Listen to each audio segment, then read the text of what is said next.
Why isn't does spelled D-U-Z? What's the lesson about? Today you will learn that spellings that are often thought of as unusual are logical. In this lesson you'll learn that morphology, etymology and phonology influence spelling, that we can find the logic in the spelling of any word, and how we can use this understanding to learn to spell and read better. Does is a word that quite often gets a bad rap as being illogically spelled, and you might have seen it spelled a range of different ways, like D-O-S-E, D-O-S, and even D-U-Z. Today we're going to learn why none of these spellings make sense, but D-O-E-S does. Does is a verb, and we can use it in a sentence like, he does the work. It's related to the base do, as in he can do the work, and even the word done, as in he has done the work. Does is made up of the base do and the suffix es, and there's a grammatical reason for why sometimes we use do in a sentence and sometimes we use does. See if you can spot it from these examples. I do art for fun, she does art for fun. I do my work, he does his work. I do the job, it does the job. I do a warm-up, the team does a warm-up. Can you see the reason? We use do in a sentence starting with I, and we use does in sentences starting with she, he, it, and the. It's consistent with other verbs like fixes, teaches, and buzzes. I fix cars for fun, she fixes cars for fun. I teach students, he teaches students. I buzz around, the bee buzzes around.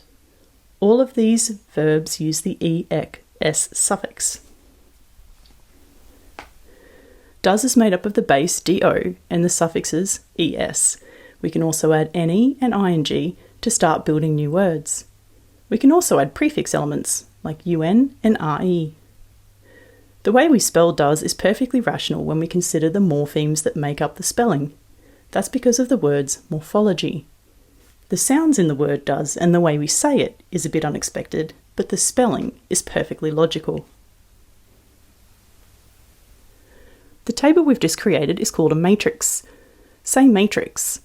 We can organise our prefixes, bases and suffixes in matrices like these to help us understand the word parts.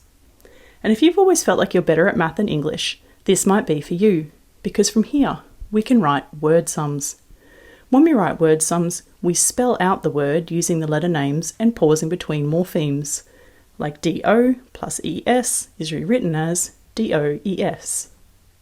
And in another example, un plus do is rewritten as undo.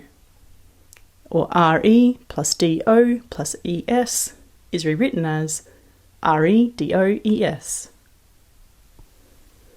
We can also add a different verb base, like go, to make words like goes, gone, and going. We can write a whole new set of word sums based on this base.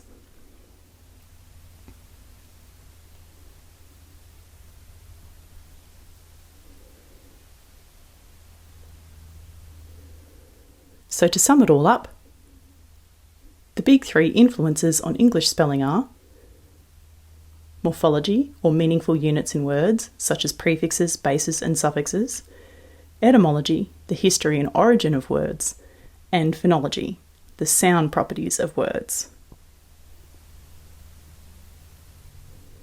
There are logical reasons for the spelling of all words.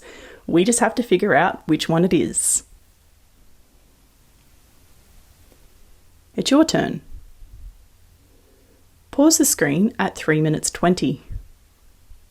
Follow the examples to write word sums using the morphemes in the table. How many can you make? Can you name the big three influences on English? Now you know that English is made up of morphology, etymology and phonology. And the next time you're reading a book, you can analyse the words and try and work out the meanings for all the spellings. We hope you've enjoyed this lesson, and if you'd like more mind-blowing word study resources, visit morphologyhub.com.